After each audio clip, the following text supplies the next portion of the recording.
মুসলিমদের আরেকটি ভারসাম্যহীনতার কথা আপনাদের বলি, আমরা স্বাস্থ্যের যত্ন নেই না। রাসূল সাল্লাল্লাহু আলাইহি সাল্লাম স্বাস্থ্যের যত্ন নিতেন কিনা? তিনি এমন কঠিন মিশন শুরু করেছিলেন যা কেউ আগে করেনি। কোনো মানুষ কখনোই রাসূল সাল্লাল্লাহু আলাইহি সাল্লামের মতো এত কঠিন কাজ করেনি। আর তিনি তা শুরুই করেছিলেন 40 বছর বয়সে।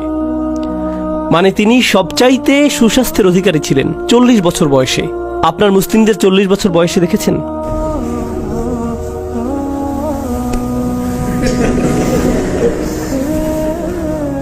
কি ব্যাপার? শরীর ঠিক করুন, বাচ্চাদের সাথে খেলুন, দৌড়ান, ব্যায়াম করুন। আমরা খেলা দেখতে ভালোবাসি, খেলতে না। আপনি বসে বসে মানুষদের দৌড়াতে দেখছেন। অসাধারণ ম্যাচ।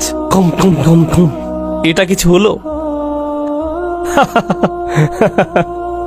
আমি জানি না কেন এমনকি চিকন মুসলিম যারা, তারাও দেখতে এমন এমন, এরপর এমন, যেন কোনো সাপ একটা ছাগল খেয়ে ফেলেছে। এটা তো ভারসাম্য না।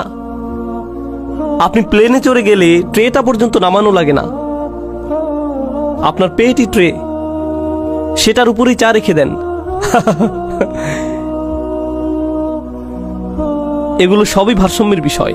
এই যে সুস্বাস্থ্য অর্জনের আরেকটি কারণ হলো আপনাকে হেলদি হতে হবে, যেন বাচ্চাদের সাথে খেলতে পারেন, তাদের সাথে দৌড়াতে হবে আপনাকে। এটা ইব্রাহিম আলাইহিস সালামের সুন্নাহ। ফালাম্মা বালাগা মাআহু আস-সাইয়া, যখন সে ইব্রাহিম আলাইহিস সালামের সাথে ছোটাছুটি করার বয়সে পৌঁছলো। আচ্ছা বলুন তো, ইব্রাহিম আলাইহিস সালামের ছেলে হয় যৌবনে নাকি বৃদ্ধ বয়সে? বৃদ্ধ বয়সে, বৃদ্ধ বয়সে। এরপর ইসমাইল টিনেজার হয়, আর তিনি বাবার সাথে দৌড়াদৌড়ি করছেন। মানে বৃদ্ধ ইব্রাহিম আলাইহিস সালাম তখনও কি করতেন? দৌড়াদৌড়ি। তিনি আমাদের পিতা ইব্রাহিম আলাইহিস সালাম।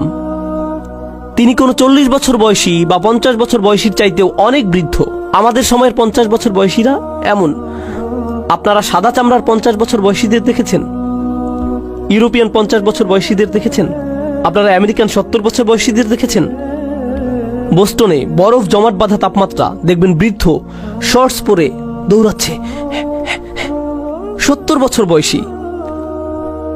আমাদের 40 বছরের গুলো যেন তারা বসতে লাগে 20 মিনিট, আর যখন উঠতে যায় শুনে মনে হয় ট্রাক রিভার্স করছে। ইপ ইপ ইপ ইপ। আরে দাঁড়াও দাঁড়াও,